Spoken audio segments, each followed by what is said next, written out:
হাওড়ার জনসভা থেকে আইএসএফ বিধায়ক নওশাদ সিদ্দিকীর স্পষ্ট বার্তা। আইএসএফ ধর্মের রাজনীতি করে না, ধর্মকে সামনে রেখে রাজনীতি করা আমাদের লক্ষ্য নয়। আমরা বিশ্বাস করি প্রত্যেক ধর্মের প্রত্যেক জাতির মানুষ তার নাগরিক অধিকার নিয়ে বেঁচে থাকুক, আর কেউ যদি সেই অধিকারে হস্তক্ষেপ করে তার বিরুদ্ধে আইএসএফ লড়বে। আইএসএফ মনে করে প্রত্যেকটা যে ধর্ম আছে, অন্যের মানুষ, বর্ণের মানুষ, জাতের মানুষ। তিনি আরো বলেন, এখানেই পার্থক্য আইএসএফ আর তৃণমূলের মধ্যে। তৃণমূল রাজনীতিকে ব্যক্তি কেন্দ্রিক করেছে, কিন্তু আইএসএফ মানুষের অধিকার কেন্দ্রিক রাজনীতি করে। টিএমসির সাথে আইএসএফ এর এখানেই পার্থক্য যে আইএসএফ কিসের মূল্যবোধের রাজনীতি করছে। হাওড়ার মঞ্চ থেকে এই বক্তব্য ছড়িয়ে পড়েছে ঝড়ের গতিতে।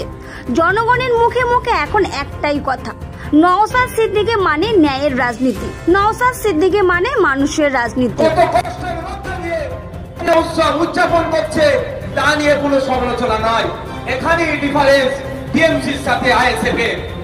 এখানেই পার্থক্য যে আইএসএফ কিসের মূল্যবোধের রাজনীতি করছে। ধর্মকে সামনে রেখে, ধর্মকে সামনে এগিয়ে দিয়ে এই রাজনীতি করে না আইএসএফ।